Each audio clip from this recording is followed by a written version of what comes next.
Hello, everybody.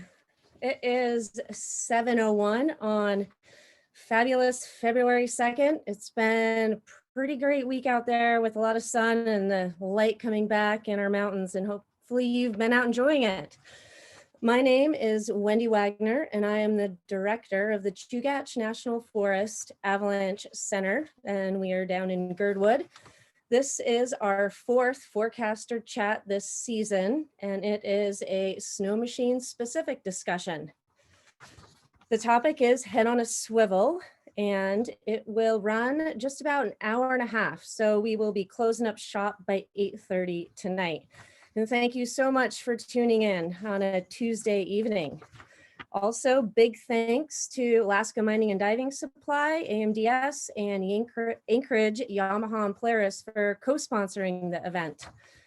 As many of you know, normally we would be in our local dealerships and our local businesses at AMDS or in Spinard down at Anchorage, Yamaha, and Polaris doing these types of talks in person, but this year it is virtual and we're going with it. So I hope you're grabbing your Zoom snacks and your Zoom beverages and are stoked to tune into this discussion for the next hour and a half. First off, I'm going to start with someone you probably all recognize, but his name is Chris Yelverton.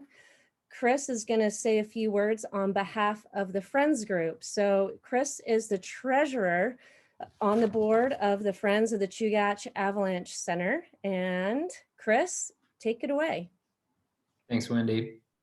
Hey, guys, just wanted to thank everybody for tuning in tonight. As Wendy said, I'm the board treasurer of the Friends of the Chugach Avalanche Center. Again, what we do at the Friends, our job is to raise money so that we can pay forecaster salaries, maintain weather stations, and really give you all the daily forecast. So on behalf of the Friends, just wanted to say thanks for your support. As you know, it's been an interesting times during the pandemic. And so for us, raising money for the forecasters, we've had to do things a little bit differently this fall. Normally we do a throwback movie premiere, either throw out Turning in Hardcore or Two Stroke Cold Smoke. We weren't able to do that, but we did have a great online fundraiser partnering with Hybrid Color Films, put a few of us on camera and use some stock footage there. So really, from the Friends perspective, we appreciate the engagement of the motorized community and how far that's come in the last 5 years. So really that's the message, is thanks. Also, as Wendy mentioned, we appreciate the support of our sponsors. Drew at Anchorage, Yamaha, and Polaris, and Nick at AMDS have been longtime supporters of the Avalanche Center. So couldn't do it without you all and all the support. So really appreciate it. Awesome. Thanks, Chris. And it's really great for us to have people that have such a foothold in the community like Chris on our Friends board. So thanks for all the hard work you've done and all the fundraising events you've done to help raise money for the Avalanche Center. Going along with these thank yous, I believe we have Andrew from Anchorage, Yamaha, and Polaris on the line. Andrew, are you out there? I think you wanted to say a few quick things. Yeah, I'm here. Oh, great. Yeah. No, thanks for having me, guys. And like Chris mentioned earlier, we love helping and being a sponsor for all this and make sure everybody's got the education and make sure you guys are going out there and getting us the current information daily. I mean, what you guys do is so impressive to go out there and dedicate your time and get all this information for us so we can go out there and ride safe. So just glad to be a part of it, glad to help, and look forward to doing it more in the future as well. So awesome. Thanks a ton, Andrew, for all your longstanding support. And I want to also give another big shout out to Nick and his crew over there at AMDS. We have a new loaner Ski-Doo Summit 850 this year. This is, I believe, the 8th or 9th season the 8th or 9th season that we have been able to get the loaner program, thanks to Nick over there. And I don't think we could connect with the snow machine community the way we have without it from the Avalanche Center side of things. Skis cost a lot less than snow machines. Skis also don't get you anywhere you need to go if you're trying to figure out what's happening on the snow machine side. So really want to thank Ski-Doo and that partnership over there. Now we will get into the meat of tonight's talk with the head on the swivel with our host of the night, which is Graham Predeger.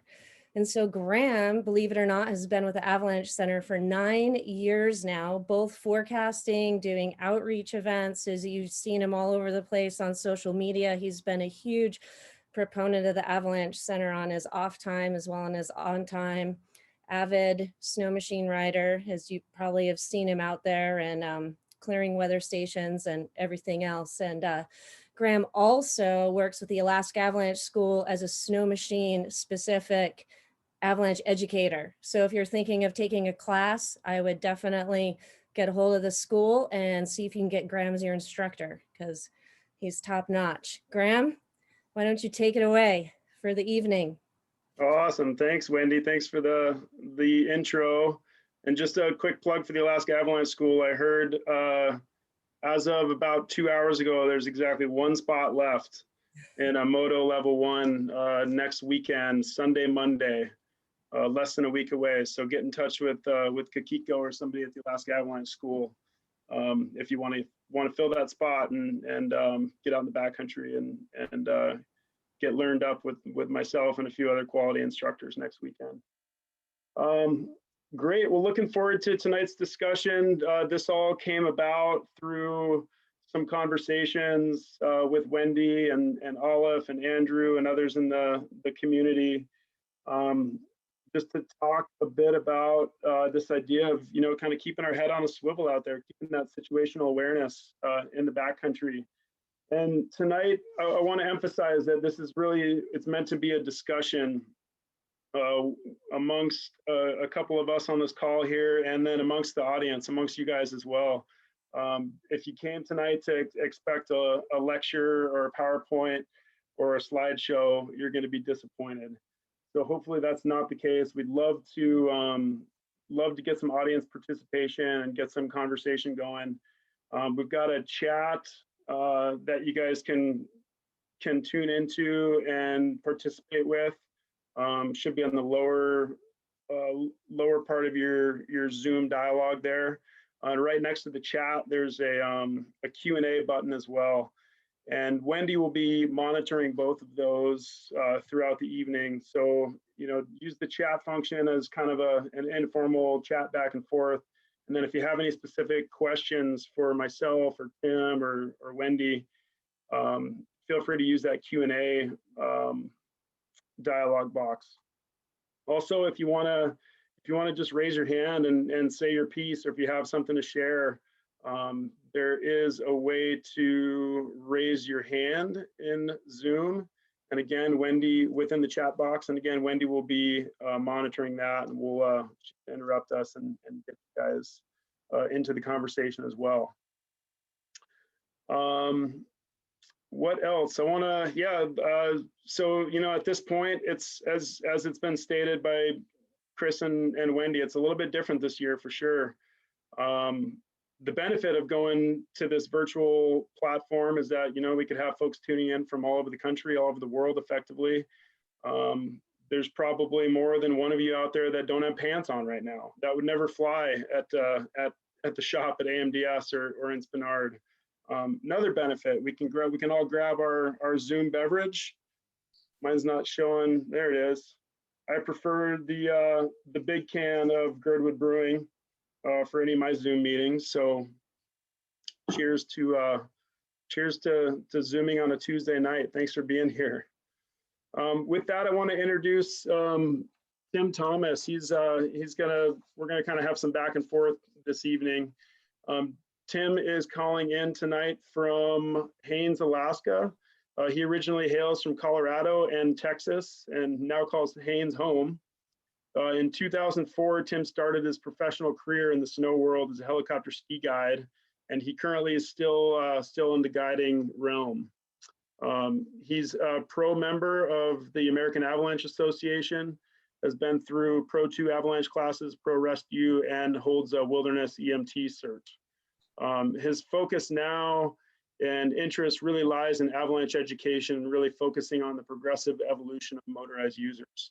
So we are all in good hands tonight, and looking forward to some good conversation with Tim residing from Haines. Tim, what's the weather doing down there? Are you guys seeing as deep of a snowpack as we are up here in South Central Alaska? Oh yeah, 2021 has definitely been really good to us. We got fairly similar conditions throughout the state. It seems like it's deep and alders are covered, and yeah, riding's been really good. Good. Well, hopefully some folks can get down there and sample the goods in the Haines area this spring. I know it's a pilgrimage for a lot of folks in South Central Alaska to head not only to Valdez, but go check out your zones in Haines. I know it's on the bucket list for me anyway. Well, it's not going anywhere, and everybody's having a really good season. I know it's hard to leave, but yeah, whenever it happens, I'd love to have you guys down here. Yeah, good deal. Well, hey, I wanted to just start our conversation here, recapping some stats from last season. We're going to be talking a bit about this idea of riding effectively solo tonight. And we're going to be talking a bit about, ideal group sizes in the backcountry. It seems like a lot of folks have opinions on that. I'd love to hear some of them, and kind of what to look for in riding partners, and what are some good habits to kind of get into as we're out in the backcountry recreating. So I'm hoping Wendy, maybe if you could put up that first survey question. We've got a couple survey questions going on tonight, and if y'all can just chime in, I think it should show up in the chat box shortly here. The question is, who on this call rides solo? Pretty simple question, yes, no. And we're just kind of curious. I think we've got over 40 people on the call so far. Just curious, curious what folks' thoughts are on riding solo in the backcountry. Who out there does it? What percentage of this small subset of riders is comfortable riding solo out in the backcountry? So take a few seconds to think about that and respond if you would, and Wendy will tally that up. Hey, Graham. Yeah. This is Chris Yelverton. I had a question while we're waiting on the poll results. Can you give everybody the GPS coordinates of the zone that's in your background? It looks good. Yeah, look no further than the internet, Chris. Seek and you shall find. Perfect. Thanks, bud. Yeah, while we're waiting on the results, this since you brought it up, Chris, this is a little spot we like to refer to as Internet Flats on the Chugach National Forest, not too far from the Seward Highway. It's that's what the scene was a couple days ago, just on Sunday, about 48 hours ago. Looks really nice. I'm really happy to see somebody making some turns there.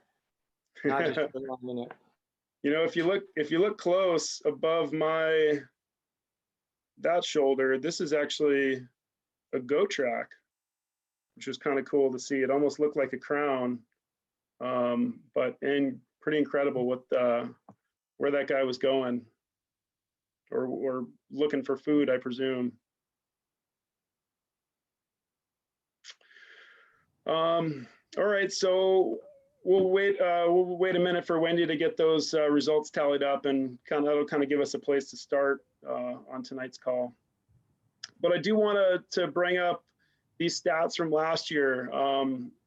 It was kind of a common theme last year in some of these avalanche fatalities, really across the U.S., but in particular in Alaska. We had 3 unfortunate Alaskans that were lost. last winter in avalanches, 2 snow machiners and 1 skier, or I'm sorry, 2 snow machiners and 1 snowboarder up in Hatcher Pass.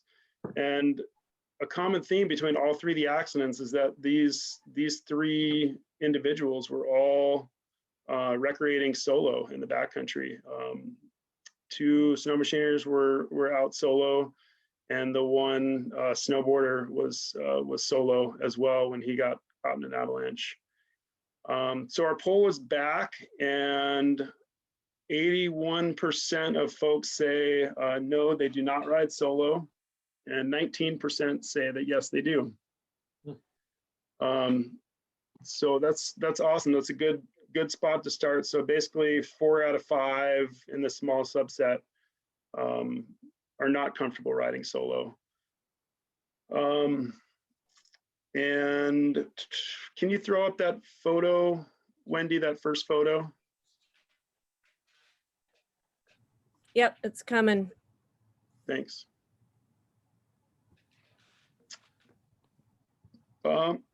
Yeah, so I think you guys will see a couple photos on the screen right now. That top photo is the crown of the Boulder Creek avalanche fatality last year. This was right in between Snug Harbor and Lost Lake.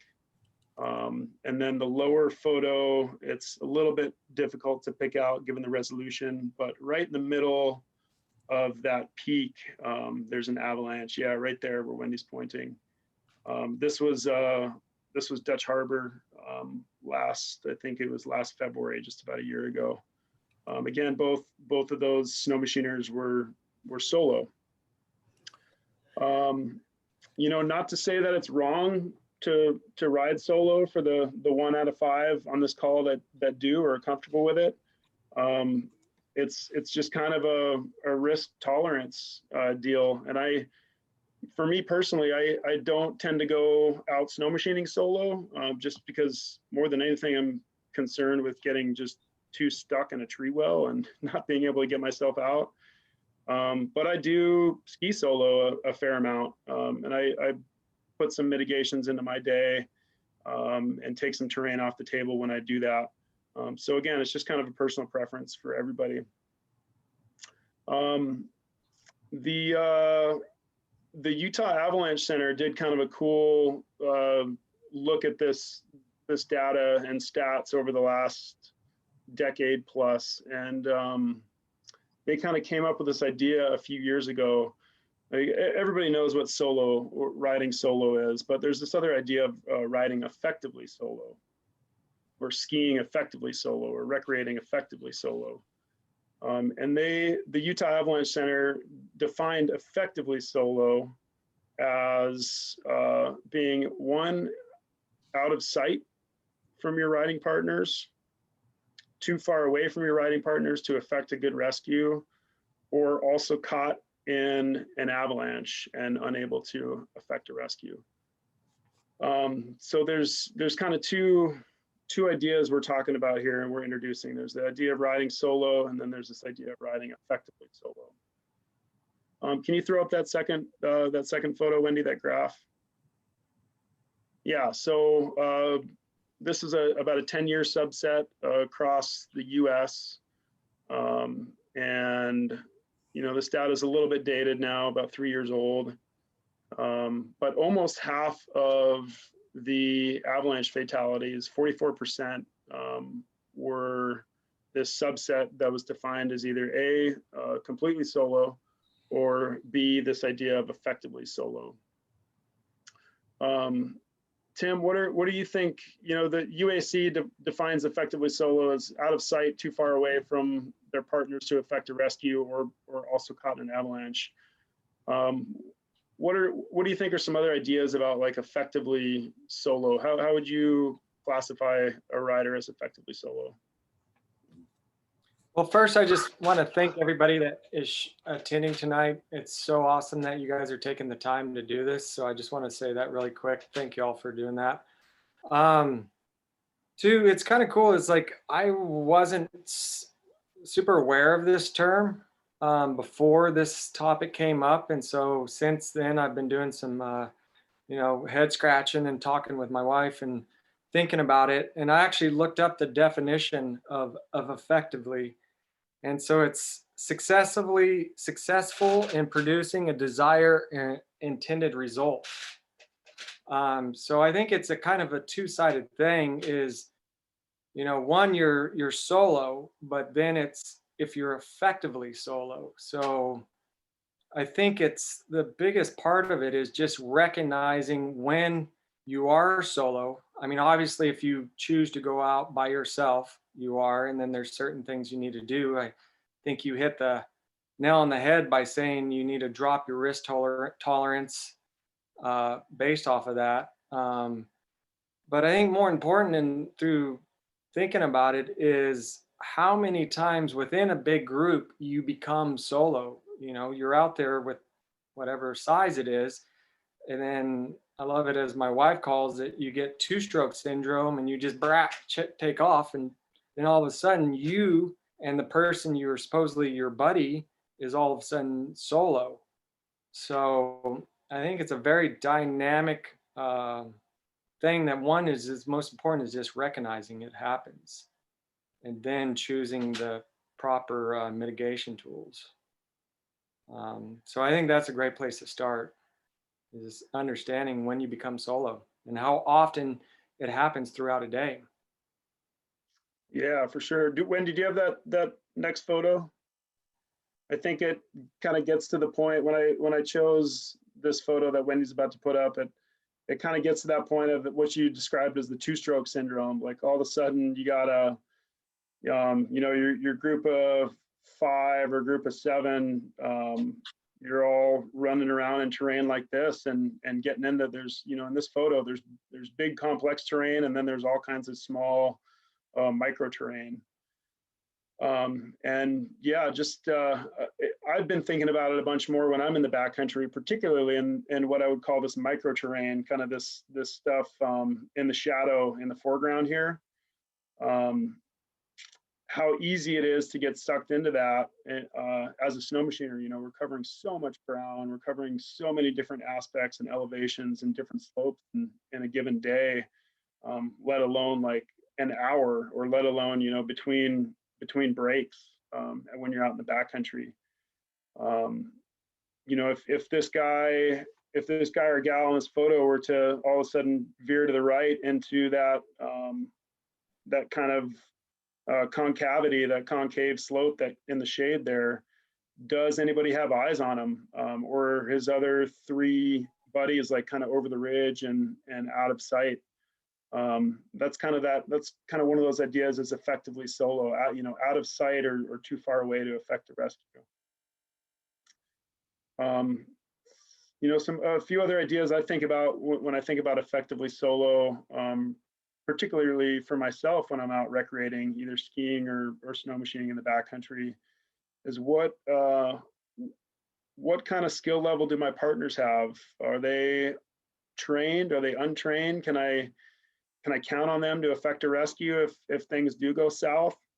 I have an example of, a couple of examples that come to mind recently, actually. One was just last week. It was skiing in the Front Range with my father. He's 74 years old now, and I try to take him out ski touring, once or twice a year. But he doesn't have the level 1 skills, or he doesn't have skills enough to in my mind, to affect like a really solid rescue if I were to need it. So in a circumstance like that, I'm kind of dialing my risk back and thinking about that. Even though I have a partner and he's got eyes on me, he's not a trained partner. He's not a skilled partner. So yeah, just kind of think about that, weigh that idea of who you're out there riding with, who you're out there recreating with, when you think about this idea of being effectively solo. A couple things to add to that, Graham. I think, obviously, like the first thing to say to yourself, am I solo? And that's 2 ways. Obviously, if you go out by yourself, yes, you are. So if you choose to do that, what are some of the mitigation you can do to reduce potential things from going wrong is obviously is like tell people where you're going and what you're doing and how long you're going to do it, and be very specific on your location. So if something does happen, they know where to go look for you. Another thing is 100% guarantee that you have outside communication, that being an inReach or a sat phone. Here in Haines, some places we can get cell phone, but don't count on them. So know that you have 100% guarantee that you're going to be able to make a call. But again, if you're unconscious and buried, that's not going to do any good for you. Something to think about. And then I think we're always going to be going back to this is based on if you are going out by yourself, you're going to drop your risk tolerance, your threshold. What's the avalanche problem? Is it just a loose snow or is it a persistent slab? And then off that, your terrain, you probably would want to stay away from avalanche terrain if you're going to be out there by yourself. Just go on the river flats and enjoy some good pow turns.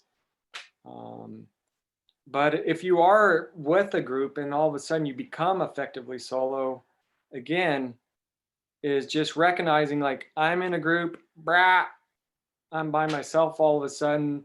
You got to think about yourself as solo, and then also the partner you just left behind is solo. So it's that head on a swivel situational awareness to like, I'm on a plan with the group, and now all of a sudden within seconds, literally seconds, you're over here in that concavity, your decision making is completely different than that parking lot discussion that you had in the beginning of the day, or even breaks from 2 hours ago. So again, like once you're by yourself thinking about the avalanche problem, what is it? And then, I think something that we're going to probably hit a lot on too is like zone or terrain transitions. Is whether you're in a group or solo is very important, that if you're on a trail, then all of a sudden on slope, or like in this photo, is just recognizing those terrain or slope or zone transitions. And the biggest thing is just putting the brakes on, like slow your roll, get on the radio, say like, hey, I'm down over here, I'm over here, let's regroup, let's talk about what we're about to get into. But like zone and terrain transitions, another very important. And like you said, and obviously if you're going into the big slope, something's above you or whatever, you're going to high, that's easy. It's these little convex rolls, micro terrain, as you said, that are like, I do it all the time, that I like, oh my good, right? I'm on a slope, it's 25 plus, I need to, back off and regroup. So just some thoughts there on just the situational awareness. Yeah, for sure. I think we make a lot of, whether we realize it or not, subconsciously, we make a lot of decisions in the backcountry in any given day. And there's that, that first decision of leaving the parking lot solo or not. That's, obviously one decision point. But then throughout the day, as this rider is breaking off from the group, there's so many other decisions that are made throughout the day, and it's beneficial for me anyway to try to like bring those from the subconscious to the conscious, and really be just really be aware of when I break off from my group and I'm effectively solo, if I'm out with a group of solid partners. And that feels to me, that decision feels a little bit different than leaving the trailhead with an unskilled or an untrained partner, or leaving the trailhead with a group that only has 2 shovels and 1 probe for 5 people.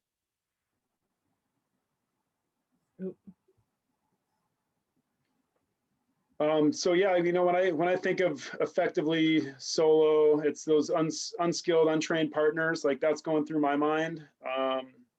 lack of rescue gear. We've had incidents in the past where, you know, you can have eyes on a slope. There was an avalanche accident in Cantwell in 2015 or 2016. A group of 3 or 4 or 5 riders all together, they all had eyes on each other. But unfortunately, the avalanche victim in that instance was the only one who had a beacon shovel probe. His partners did not, you know, had eyes on him, saw exactly what happened, where he went, where he was buried, but didn't have a beacon shovel probe. And it was unfortunately a very deep burial.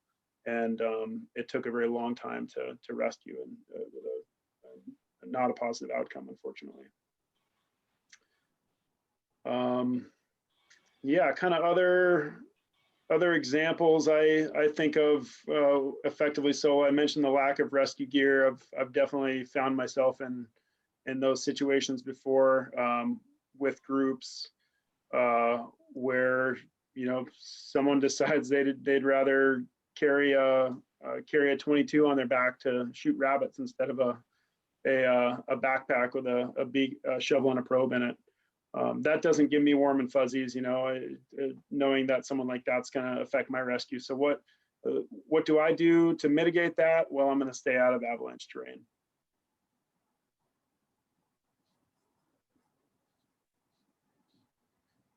So what about you, Tim? Are you in that 81% group or that 19% group? Do you ride solo when you leave the trailhead? I know you're a little bit different scene in Haines. You might not have the population of skilled riders or skookum riders down there that we're fortunate enough to have here in kind of Anchorage's backyard, or sort of the population center of the state. Well, like I said, before this topic came up, I probably would have said no, I'm not. But since diving in and dissecting it, yes, I am.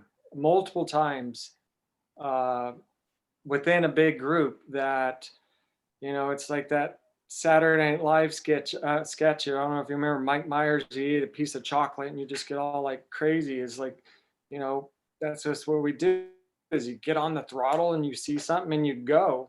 And, you know, my wife and I and some of the riders we ride with are really good about the buddy system. Be like, okay, today I'm your buddy. I'm going to watch you. I'm going to be right there with you, eyes on, head on a swivel. But I see a feature or something and I'm gone. And then all of a sudden, yeah. So after this, I've learned, yes, I'm solo a lot more than I previously assumed. And because of this, I've in the future going to think a lot more of it, is like, I'm going to probably still go do it, but I'm going to check myself and be like, wait a minute, I just left my partner and they're solo and I'm over here by myself. So should I go do this? And, you know, am I being selfish and totally hosing my partner? And so, yeah, it happens. And like I said, multiple times through the day, more than I think we all realize. Yeah, it's easy to do and it happens fast, particularly on snow machines, just given how much ground we could cover. I think, you know, I often think of, there's some compare and contrast between snow machiners and skiers, how we use avalanche or how we use terrain. But this is, you know, it's very obvious to anyone who spends any time on a snow machine that we're just covering so much more ground than a skier, and just putting ourselves in these scenarios much more often than potentially our skier brethren, where really when you're skiing in avalanche terrain, you're, you know, usually either skinning up as a group, hopefully spread apart and across a slope, but mostly have eyes on each other and can, you know, we'll see and affect a rescue fairly quickly, or you're skiing a slope one at a time with eyes on each other, where it just, sledders can, as you know, a group of 10 can go 10 different directions in a matter of 30 seconds. I seem to, there was an incident, and Wendy, maybe you can help me recall this one, but I think it was up in Summit Lake area around Arctic Man 3 or 4 years ago, where a group of sledders were somewhere up around the tit playing around, and one guy kind of peeled off around the corner to go relieve himself, go take a piss. And he didn't come back, or he got avalanched like pretty quickly. Do you remember this? Yeah, and I think if I remember right, there were 2 instances that were real similar in the same like 2 or 3 weeks. But he was able, I think, the one you're thinking of, and maybe somebody listening, there's a good chance somebody listening probably knows this story. I think they were able to pretty much get themselves an airspace and then eventually mostly dig themselves out by their partner by the time their partners came back. But my understanding was the partners knew that he was over there taking care of his business, so they weren't just going to come over there in 10 minutes, right? Right. Yeah. And that was kind of a crazy thing. And then I think there was another instance where similar thing happened, but it was just another rider that broke off from their group, and the group was, where is so-and-so? And I think both folks ended up okay. But yeah, I'd be curious if someone could write in the chat if they knew anything more about that. But I thought about that one, and I also, Graham, thought about the Cantwell. And I mean, I didn't think I was effectively solo so much in the backcountry until the Utah Avalanche Center did that study, and I started thinking about it. And it is a pretty interesting thing to think about, and how you act, or how you just naturally act when you know, like for me, if I'm the last one trying to keep up and no one knows where I am back there or whatnot, you know, it's a real thing for sure. So Yeah, it'd be interesting to crunch the numbers for the UAC or some MSU master student. Andrew, if you're listening, maybe somebody in your program. But like this idea of effectively solo in user groups, my inclination or my hypothesis would be that I think sledders probably get themselves into more trouble than skiers do in this idea of being effectively solo, just because we do cover so much more terrain and can kind of break off from the group so much quicker and easier. But it'd be kind of interesting to see those numbers crunched. Speaking of numbers, I'm hoping you can maybe throw up that second survey, Wendy. We got one more survey question for you guys. And for folks who weren't on for the first survey, the first survey question was, do you ride solo? And then this kind of follow-up question, after you know sort of what we've talked about the last 20 minutes or so, and this idea of effectively solo, defining that as out of sight, too far away from your partners, also caught in an avalanche, riding with unskilled or untrained partners, maybe lack of rescue gear, or you may have other ideas of how you define this idea of effectively solo. But based on what you've heard in the last 20 minutes or so, who be curious to hear who thinks that they ride effectively solo on any given day out in the backcountry. it's also an interesting thing to think, how can you not? Like, there are just times where that's how it happens, right? Sometimes it's hard not to at points when you're all trying to get across to a certain area or whatnot. I think that's a good point, Wendy, is pretty much you're just going to assume that it's going to happen. And then just know what you're going to do. Like a great example is a group of us were riding the other day, going up a trail, and you can either stay on the trail or take this little fork and go into this kind of little POW field. And me and a couple folks were going to go that way, and the other folks were going to stay on the trail. Then I know she's on here, and I hope you don't mind me saying, but my wife was like, I didn't communicate with her. She was my partner for the day, and she's like 5 sleds back, and I didn't communicate with her. She decided to follow where I was going and a couple other folks. Well, she didn't tell me that, and I didn't know she was doing that. So we take off, we go off, and it's just like deep. and we get up there, and I didn't know she was there. But what happened is there was 3 other riders from another group behind her, which friends or whatever. Well, it was 2-stroke, like 4 feet blower, and they just blow past her because they didn't, and she was like, well, they'll see me.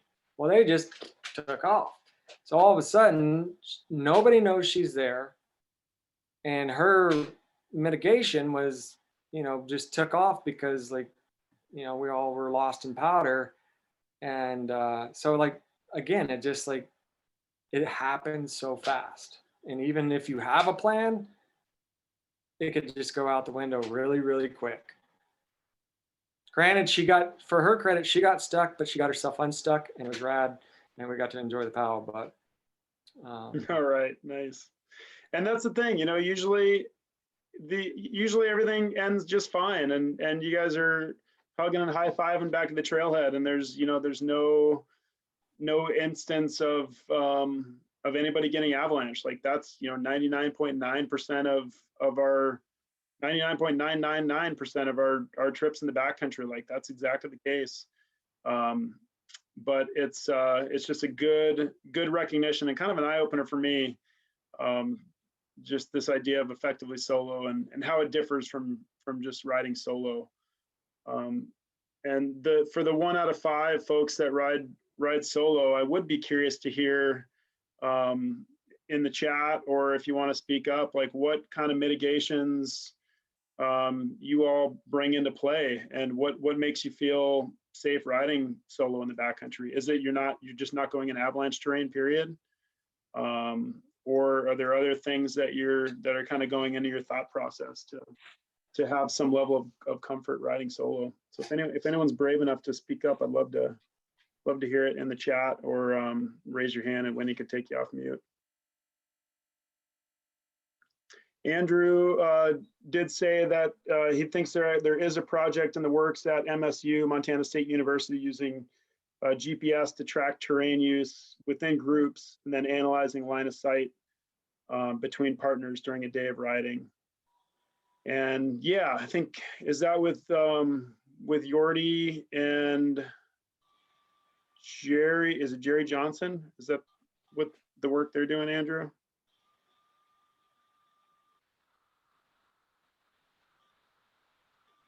I'll let him get back to me on that. Do we have results yet, Wendy, of our second question? Yep, we have 80% of people have voted, and oh, here we go. I will end the poll now, and then we have a couple of raised hands, and I think I actually maybe missed one. So if I missed your raised hand, raise it again. But here are the results, if you can see that. Okay, so 2/3. We went from 1 in 5 not riding solo. I'm sorry, 1 in 5 riding solo to 2 out of 3 recognize riding effectively solo. And that's kind of what, that's kind of what I would have expected. I would have expected to see some skew towards more folks recognizing that they ride effectively solo. Yeah, cool. That's pretty interesting stuff. Do we have any questions or comments out there in the Zoomosphere? Andrew has his hand up. So Andrew?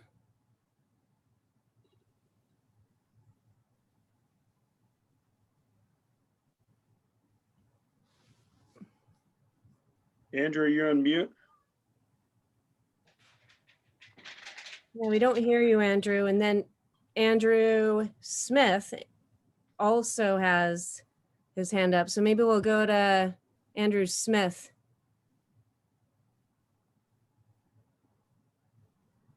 Nah, sorry guys, I didn't mean to have my hand up. I was just trying to get to the chat function and see who was listening, but all good subjects for sure.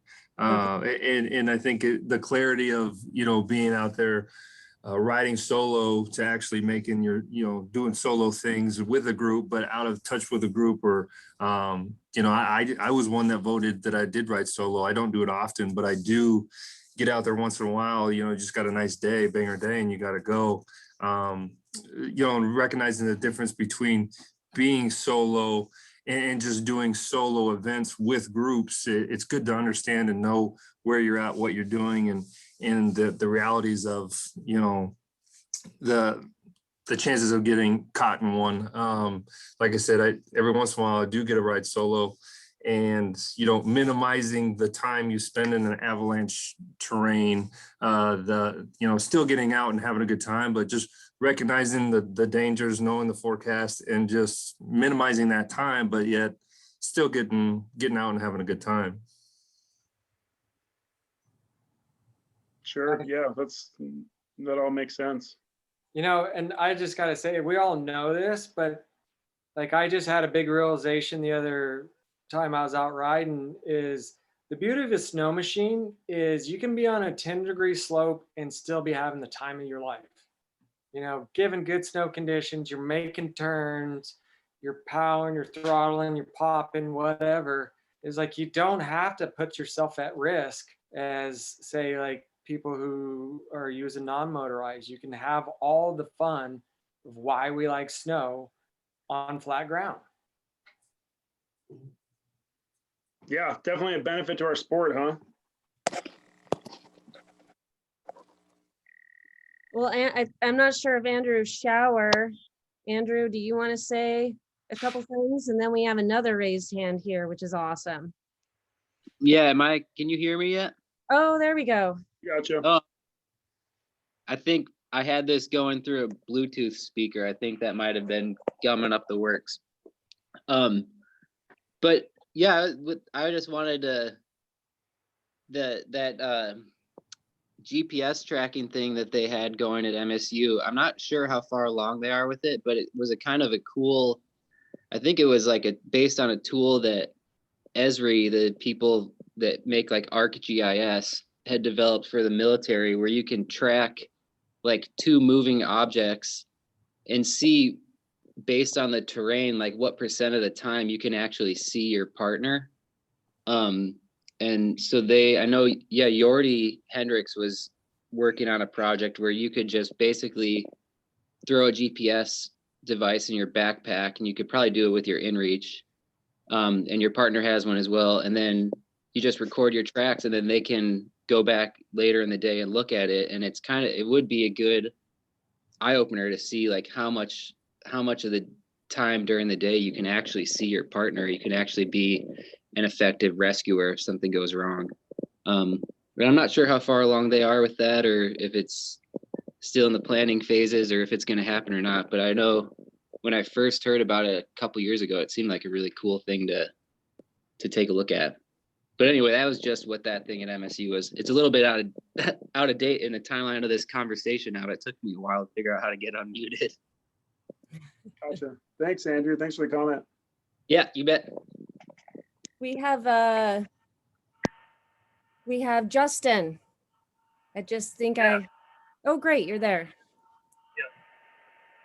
Yeah, I was just commenting on, I guess, the effectively riding solo, and some of the things that I think about when I do go out is basically like periods when you go to turn again, and maybe you're going out solo, but there are other riders around.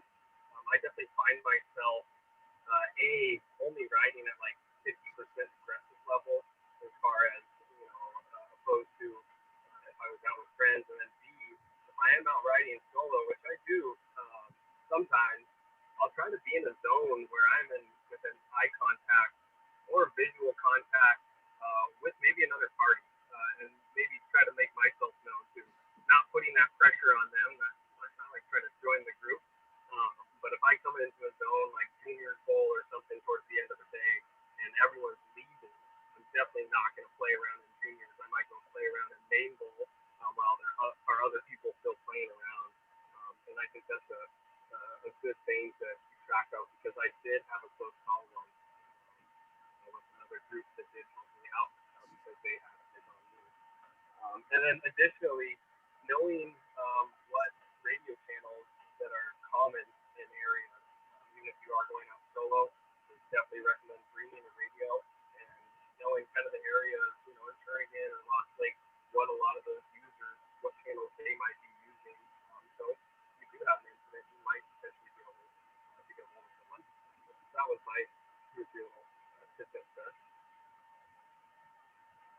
Yeah, okay. You're a little bit broken there, Justin, but I think I got some good comments from you.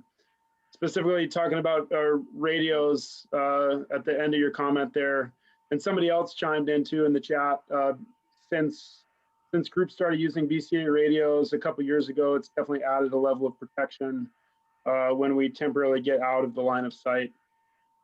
And I totally agree with that. That, you know, these two-way radios were not that common, you know, 5-6 years ago, but anymore. You ride in the mountains.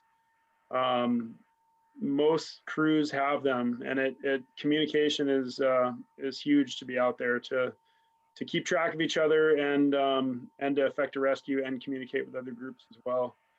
There's definitely, I've seen just this season, there's been a big push down in the lower 48, and I assume it's probably only a matter of time before it catches on in Alaska.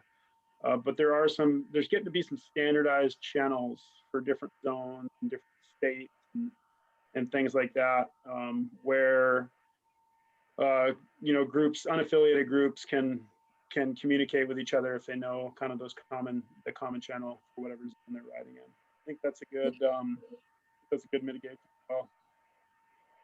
We did, I don't know of a common channel, but when Olaf did her forecaster chat number 2 about a month ago, we found out that 420 for subchannel 20 is Hatcher Pass common channel. I don't know if that extends for moto and skier, but it's a pretty busy channel in Turnagain as well. Oh, see, so I'm behind the times. And I think it's actually one of the, I think BCA sends their radios out like brand new out of the box. That's one of the preset channels. Of course. For I think other zones down in the States. So I think it's probably a decent first guess if you need to get to outside help and all you've got is a BCA link radio. I would probably try 420 channel 4 sub channel 20 first. Hey, oh, when you're ready, we have another raised hand, but let me know when you're ready. Shoot, go for it. Okay. This is Bodie. Hopefully you can unmute yourself now. Yeah, can you guys hear me? Yep. Yeah, I guess I never really realized how I have found myself effectively riding solo. But a thing that me and my buddy do is when we're out just on a practice day honing our skills is we'll sit there and we'll watch each other hit these lines, and you know, we'll hold ourselves accountable to it. Like, okay, we're gonna do this, and I'm gonna go over here and do that, and the whole time we have our eyes locked on them, making sure that we see where they are and where they're going and that they did it. And I guess that plays into a safety factor too, because we have our eyes on each other. But yeah, I guess as far as keeping that eye on the other person, that's a way that, I don't know, I find that we're able to keep each other safe. Yeah, you definitely mitigate that idea of effectively solo. What UAC, the Utah Avalanche Center, defined as effectively solo, their number one piece of that definition was out of sight. So yeah, absolutely, Bodie, you're mitigating it right there. That's great. Hey, Bodie, high five to like accountability, like, and to be able to stop and recognize that, like, that's an answer right there, is like you mitigate it, accountability. So good on you. Yep, thank you. So we have more. Oh, go ahead. We got another question. We have another another raised hand here. You ready? Yeah. From Cassie. Cassie, are you? There we go. Okay. Yeah. I would just add to the discussion that I work really hard to always be seen by my partner. Like, and however, yeah, it's like listening to this, you're like, yep, there definitely are times where it happens so quick when you're on the throttle and out of sight. And definitely as soon as that happens, like I'll follow my partner sometimes to be like, I'm not leaving you. I'm seeing where you're going. Like, we're not separating, and just going one at a time. And especially like out there in Turnagain when you're hill climbing and just taking turns, waiting till they get all the way down to the bottom and then you go. And it's scary out there because a lot of people don't ride that way. And then you're subject to whatever's going on with whoever else is around you. And it just makes me think of how scary it is sometimes with all the other people out there. But yeah, I don't like to not be seen. So I work really hard for people to know where I'm at, and obviously the radios too. And I like what Justin said too about if you are solo, knowing what radio channels people use out there. And he had some good comments. So yeah, definitely makes you think. And then Tim's comment about his wife, like, I don't think my husband will ever leave me. One time he left me and went ahead on Johnson Pass Trail, and all of my party went ahead, and then I couldn't make the turn. It was epic deep, and I got stuck, and there's 15 guys below me. like who is this girl in our way? Like the one guy even came up to me, is like, where are your partners, you know? And I'm just like, never leave me alone again. So that would just crack me up when you brought that up, story about your wife the other day. So thanks. So I'm guessing you answered that first question, Cassie, as one of the four or five that do not ride solo. Yeah, I do not, definitely. Yeah. Copy. Well, good on you, Cassie. And just to add to that, like, I think wear like high vis, make yourself visible. If you, like my wife, she actually went and spray painted her helmet orange. She had a black helmet.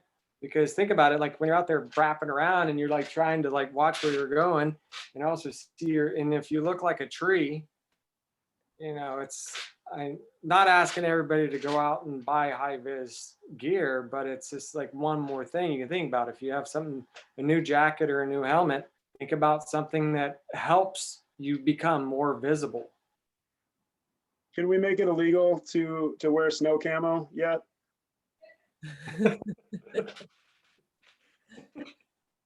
My wife just a thought. Just saying. Well, I want to shift gears a little bit, and we've got a couple other topics to cover, but I think that was some good conversation, and hopefully you guys are wrapping your head around this idea of effectively solo. And what I'd challenge you on your next ride out is just try to bring those decisions from the subconscious to the conscious, and think about when you might be effectively solo, and maybe like what percentage of your day you're out there effectively solo. And if shit does hit the fan with you or your partner, where are you at? Where are you able to effect a quick and efficient rescue? But I'm curious what people's thoughts are, and I'll start with you, Tim. What are your thoughts on like ideal group size out in the backcountry? It seems like a lot of people have ideas and comments on like what their ideal group size is, and often have like really solid sound rationale as to why they like to ride with 2 people or 17 people. So I'm curious what your thoughts are on that, Tim. Again, I agree. It's, you know, I don't think there's a right answer. It's all situational.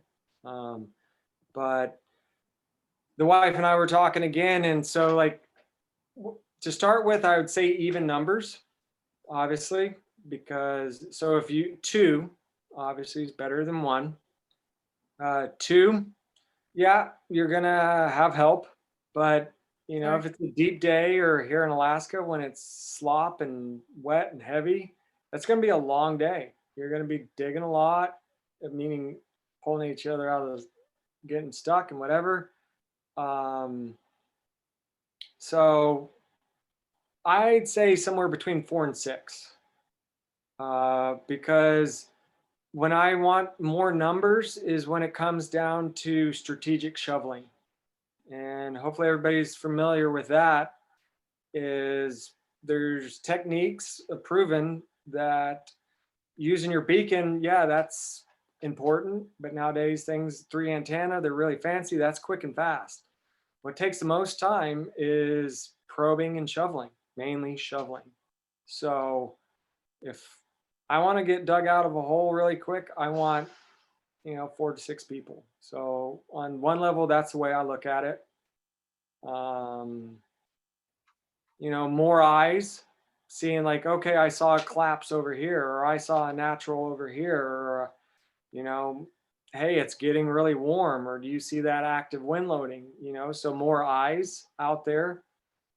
Back to like just data. We're as forecasters and gurus or whatever, we're always hungry for information. So more eyes are better. Obviously, when you start to get to bigger groups, then you're just, if you can say like you have 10 people and it's always going to be 2 everywhere, sure. But you just start to have, if anybody's familiar with rope systems, links in a system that could potentially fail. So you're asking for, and especially if you don't know the people in your group and they're not savvy, they're not aware, they don't have the gear, they don't have the training, they don't know the forecast, and all of a sudden you got a wild card that your day is all of a sudden now babysitting. So, when you start to get to bigger numbers, yeah, it's fun. I think we were talking about in spring, later in March and April when the days are longer and potentially the avalanche problems aren't such a big thing. Sure, maybe you can expand your group and go soak up the sun and have a good time with your friends out in the backcountry. So say December, no, I don't think I want a bigger group. But maybe in April, I could maybe open it up a little bit. So, yeah, that's my 2 cents on that. Yeah, it's definitely some trade-offs between a small group and a big group. And I think, Wendy, do we have one more survey question to throw up to our audience? We do. I'm slowly getting more efficient with this. Awesome. You're doing great. You're doing a really good job, Wendy. So yeah, just curious for our folks on the call, what do you recognize as your ideal group size? And if anybody wants to share the reasoning behind, I'd love to hear it. Tim's in the 4 to 6, the 5+ category for kind of the reasons he stated. I think I tend to like a little bit smaller group. I'm in like the 3 to 4 category. I think it's just easier to manage that many folks, but like you said, Tim, it's totally a trade-off. When you need 6 people to get a really stuck sled out, it's just more hands make light work. Or when you need 6 people to chip in for strategic shoveling, obviously it's going to make for more hands are going to make for light work. But I guess my thought process with a little bit smaller group is that you just have less exposure out there.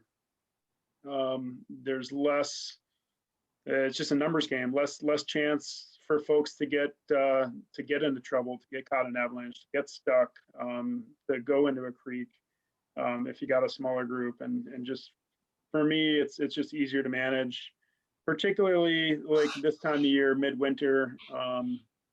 But yeah, I tend to agree, in the springtime, for whatever reason, I don't know, maybe it's a bit of complacency, or maybe it's just the abundant sunshine. Like I kind of appreciate the larger groups. It's just so much fun to be up in Turnagain Pass on the backside of Seattle Ridge at 8 o'clock at night with 10 or 12 other people hanging out and enjoying the spring sunshine and soft snow.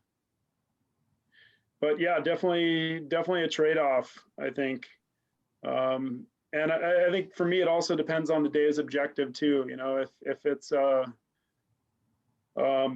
punching the first tracks into into Squirrel Flats. I think in midwinter, I think a smaller group is going to be beneficial as opposed to rolling up with 6 or 8 people. But if it's a a day to bop around on the flats and the Seattle flats at the base of the up track on a storm day, maybe 5 or 6 people is okay, or if it's a trail ride or something like that. But I tend to like a little bit smaller group. I think 3 to 4 for me anyway is kind of the sweet spot. Anybody else want to chime in? Have any thoughts on the matter? Holly just wrote in saying definitely seeing weak links in big groups. It's like herding cats. Yes. Keeping track of people, and back to I like what you said, Graham, there is depending on your objective, smaller groups for advanced terrain. So yeah, again, I think that's a really good point. What's your objective for the day? Are you just going to go out and do pow turns in the flats, or are you going to try to get into some technical terrain? Yeah. But I think there's real quick, there's a caveat with that is I know personally is like, oh yeah, we're just going to go do the flats real quick. And then the sun pops and you're like, okay, we're going to go up there.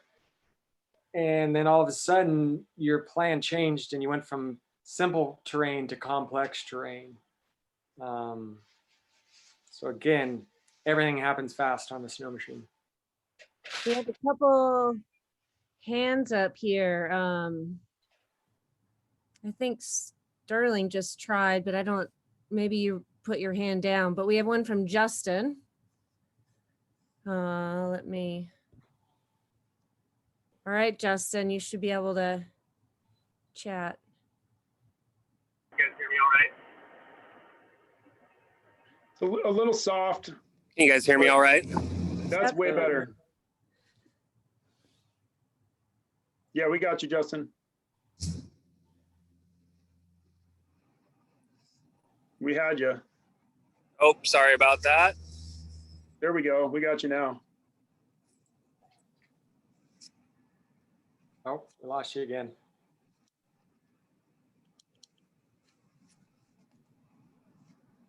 Justin, we do not copy. Not sure what's going on there, Justin, but we can come back to you a little bit. I don't see, I thought I saw another hand, but now I'm not seeing it. Can I call out Travis Rupp? He identified 4 in the chat in his opinion. Travis, do you want to share in the chat or come off mute and let us know why 4 is a good number for you?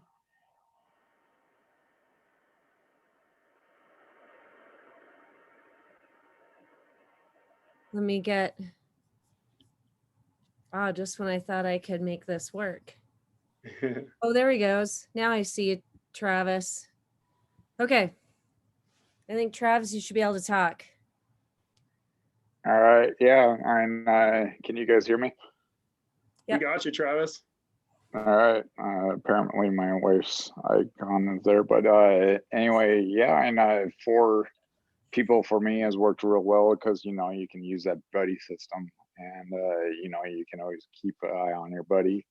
And to the point of shoveling effectiveness, I do like going on with small groups for that purpose, or for the purpose of keeping track of everyone. But it's also nice to have some muscle to help when you get stuck, and God forbid the worst thing happened to you, that you get buried, that you have extra muscle to help unbury you. So that's ideal for me, and it also for me because mainly I'm doing backcountry or snow machine skiing, so 2 up, 2 down for redundancy in there too. So that's the ideal, but it doesn't always happen that way. Sure. Yeah, that even number that Tim was talking about too, that makes a lot of sense for a number of different reasons. Looks like we got our poll results back. The majority of the group, 78% are saying, or agree with Travis, that 4 is kind of that ideal number. And interesting enough, 11%, so 1 in 10 on our small subset here, appreciate a group size of 2. And same percentage, 11% appreciate a group size of 5 or more. So yeah, kind of interesting. I used to think that a group size of 2 was ideal, you know, like that idea of being, you know, fast and light and efficient. But after some close calls and just thinking about it more, especially in avalanche terrain, I considered 2 almost too small, really, ideally, just because if you do get, if somebody does get avalanched, you know, at that point, best case scenario is only 1 person's buried. And, but at that point, you also only have one rescuer too. And that's, as we all know, shoveling is the most difficult and most time consuming part of an avalanche rescue. And just having 1 rescuer is a tall order. But you know, when I'm on the skier side, oftentimes I am skiing in groups of 2. I tend to have smaller groups skiing as opposed to snow machining or sled skiing.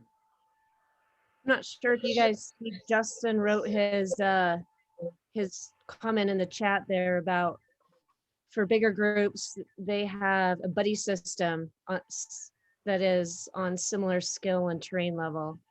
8 people would be 4 groups of 2. Do you see that? So that's, yeah.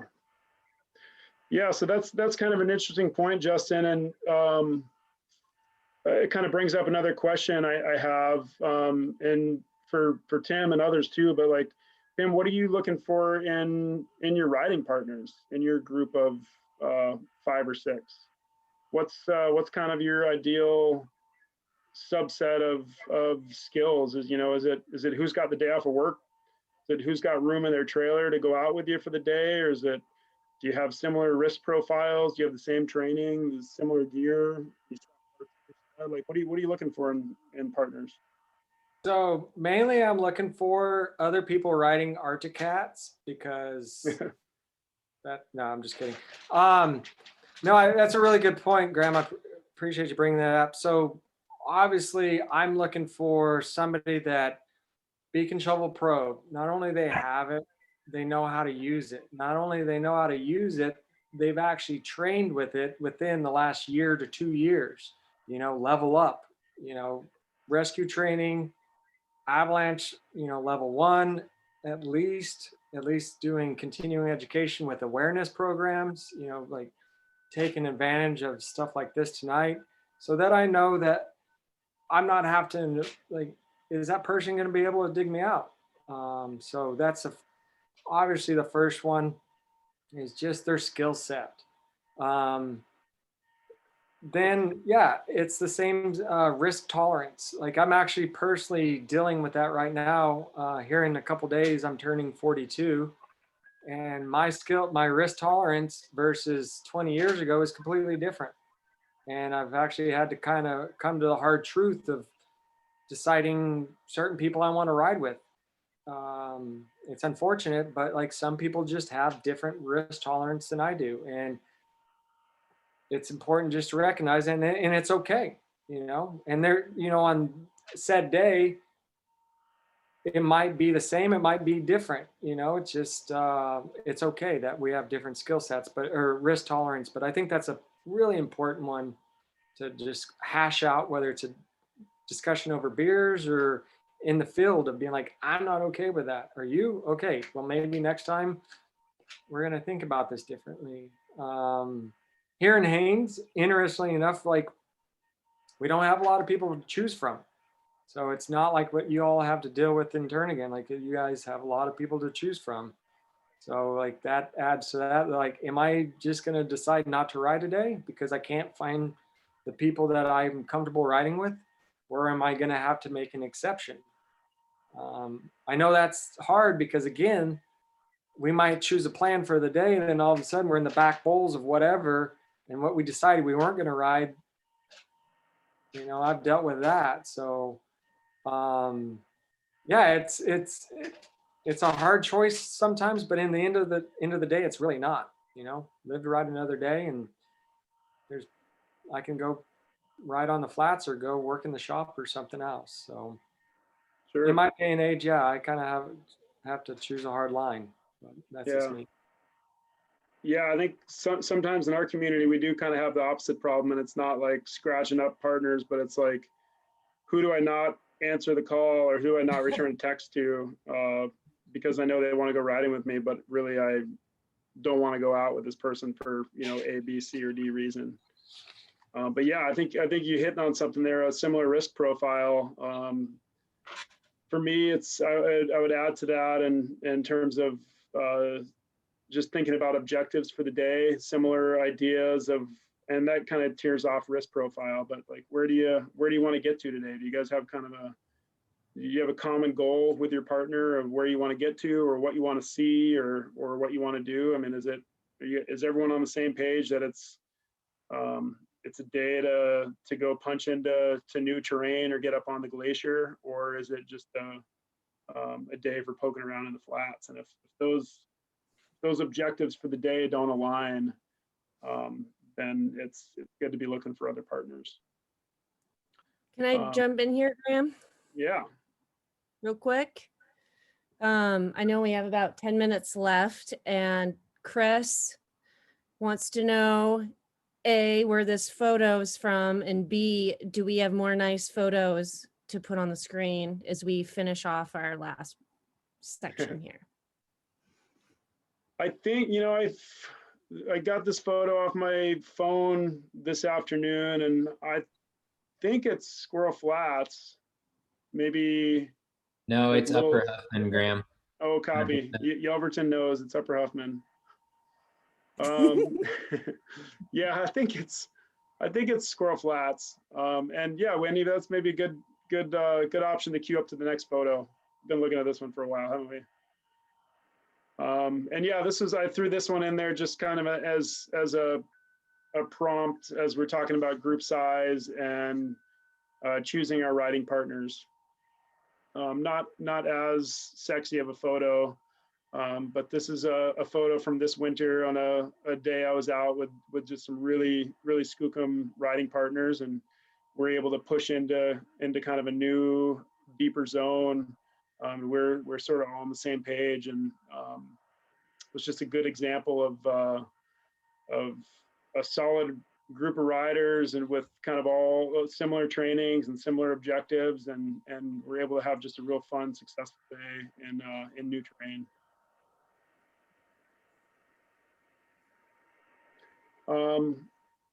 I wanted to, with our few minutes left, I wanted to talk about some good habits too that you've kind of adopted over the years, that we've adopted over the years, and share some of that with our audience too.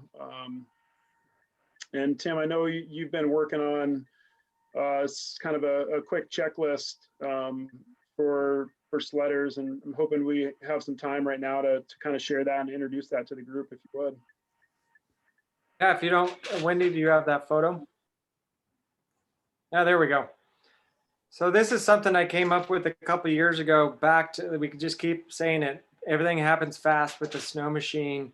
And so the idea here is parking lot meeting, rapid assessment. It's like anywhere from 5 to 15 minutes. Let's have a discussion. So in the avalanche world, acronyms, we all have them, but just to run through it, R, rescue, and radio. So beacon function check. Remember, it's not just like, hey, do you have a beacon? It's like a function check.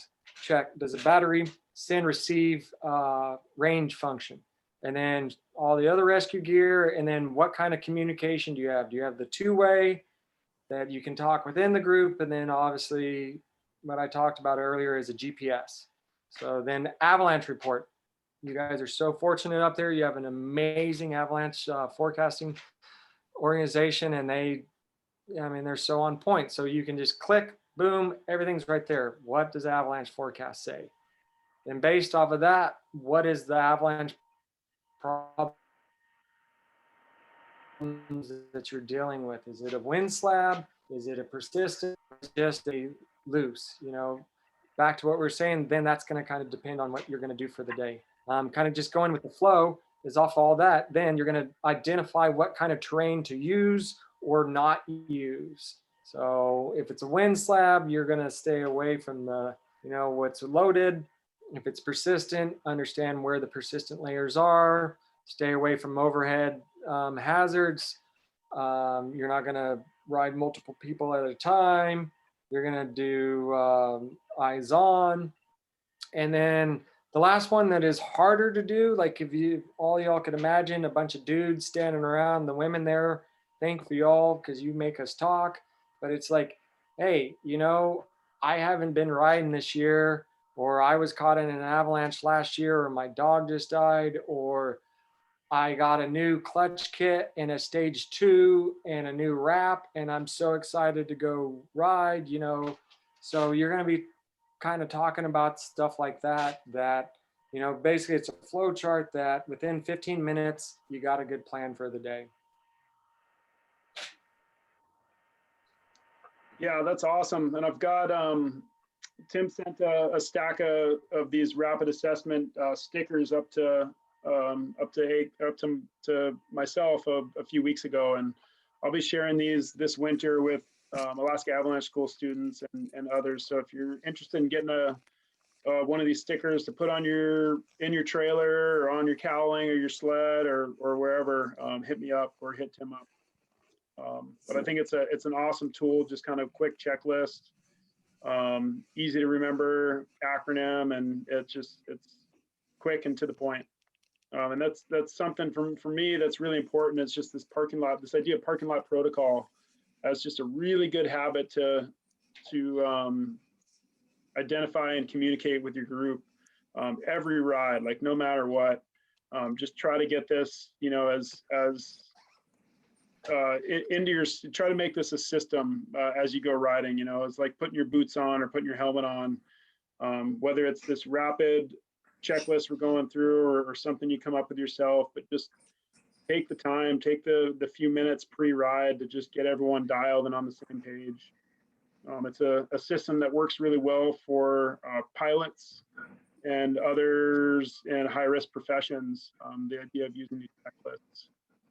So I really encourage folks to make this a good habit in the backcountry, develop some kind of parking lot protocol.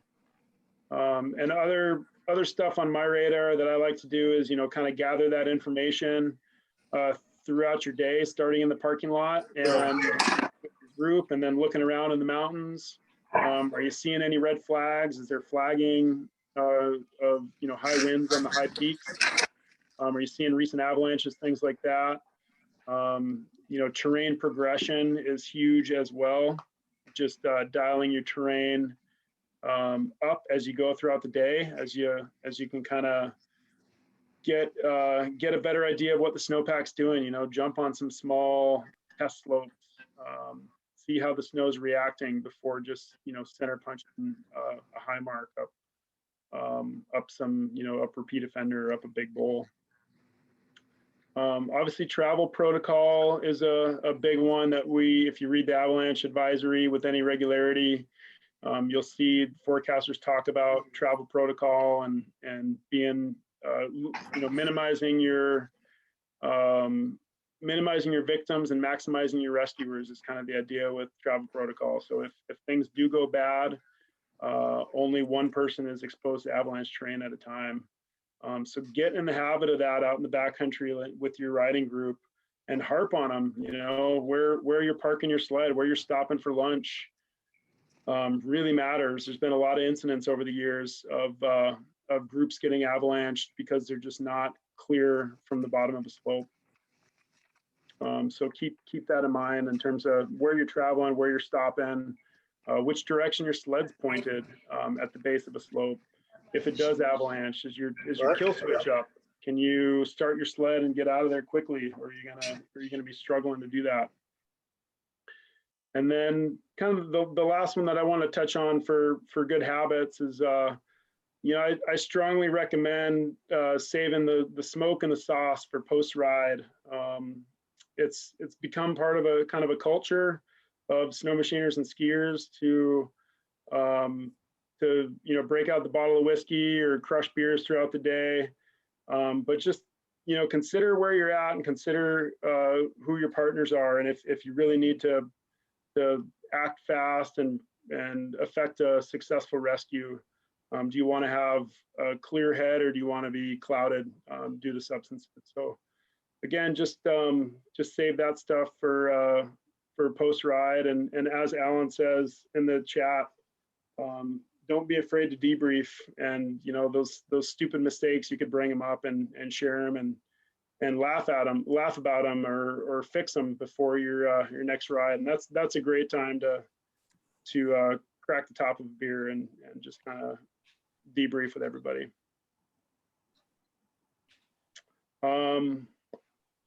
Lastly, I think the last kind of good habit that I wanted to touch on, that I know Wendy and the rest of the forecasting staff really appreciates, is just sharing any avalanche incidents that you have out in the backcountry. As a forecast center in South Central Alaska, we obviously don't hear about everything out there, but in order to provide a really quality and accurate forecast, more information coming into these avalanche centers, whether it's in Haines or Hatcher Pass or Turnagain, the more succinct a forecast that the forecasters can write, the more information they have, the better, really. I think one good example about that is a couple of weeks ago, Ryan Cressley, he shared a story of an avalanche he was caught in Snug Harbor. Some folks may have seen that on snow shredders or elsewhere, but it was just really valuable info. It was a point where we weren't getting much information from the Snug Harbor or Lost Lake area in terms of what the snowpack was doing. And that was just really valuable for not only for the Avalanche Center, but how he shared that information. He threw a video up on 2.0 for 16,000 people to view, and just really put himself out there. And from a forecaster perspective and from just a recreational perspective, I sure appreciate that, those close calls and being able to share that with your community. Do you have anything to add on that, Wendy, in terms of observations for coming into the Avalanche Center? I think you said that perfectly, Graham, and I don't have anything to add other than you can do that. You can send an email to staff@chugachavalanche.org, or you can get on our website and submit an observation that goes to us too. That's sometimes a little more cumbersome for folks on the phone. That's the way we prefer it. And then there's always, tag us at Chugach Avi on Instagram and Friends of the Chugach Avalanche Center on Facebook. We can get things that way too. Yeah, text, phone calls, carrier pigeon, parking lot conversations. We got some good information from the Tesoro the other day.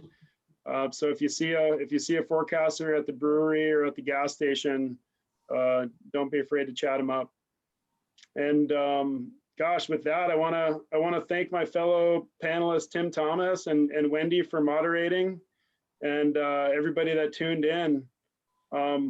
We sure do appreciate it. I think we've got a phenomenal snow and avalanche community in Alaska, and it's just really fun to be a part of.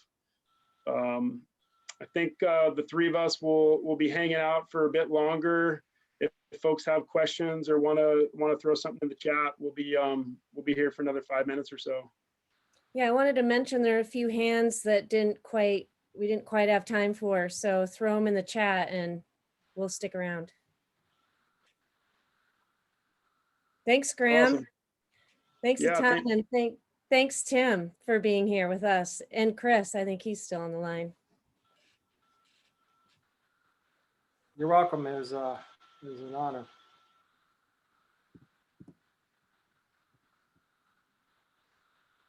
I'm going to let Alan just raised his hand. I'm not sure if he meant to, but I'm just going to open it up to him if he'd like. How's it going, Wendy and Graham? Thanks for everything, the Zoom tonight. I want to touch on something if you got me. You got me? We got you, Alan. Yeah.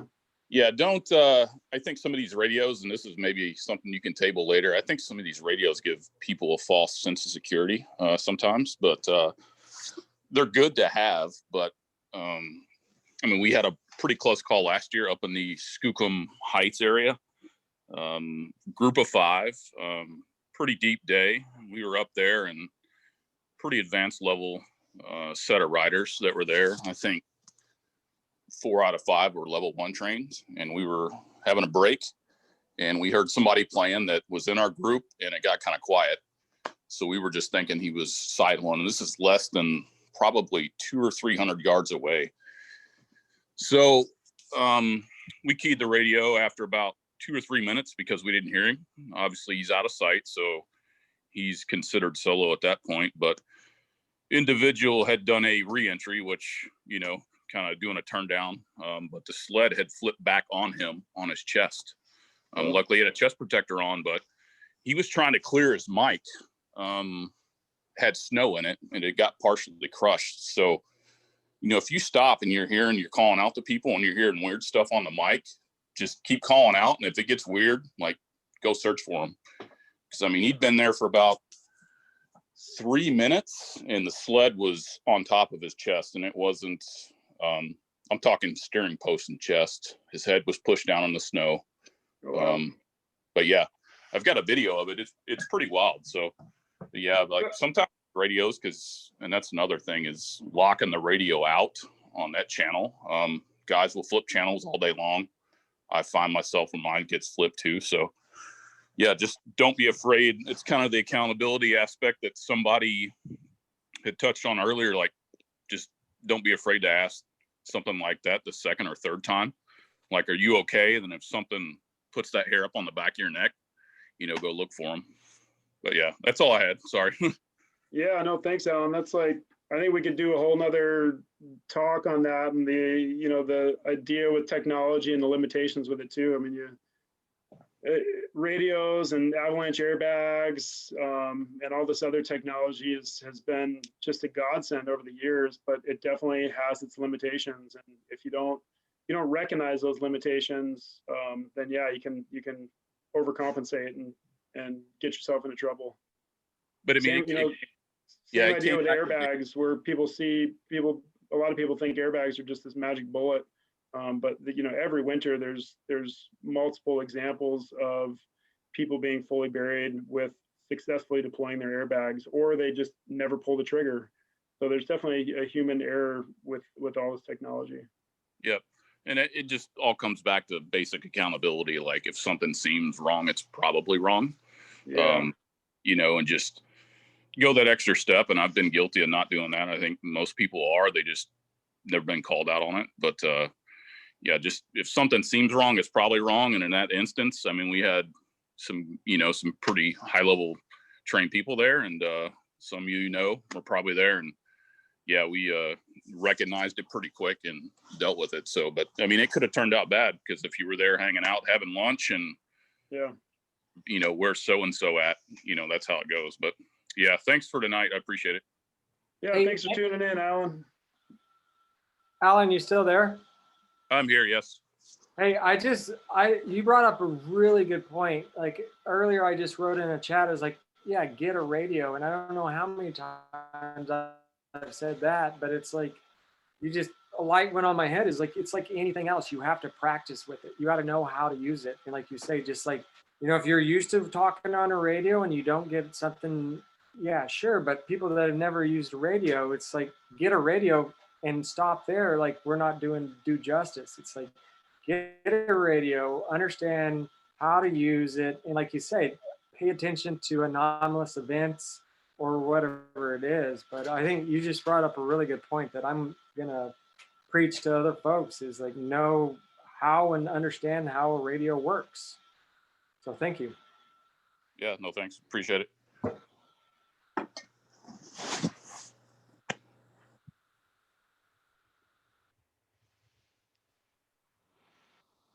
That was great. Thanks, Graham and Tim again. And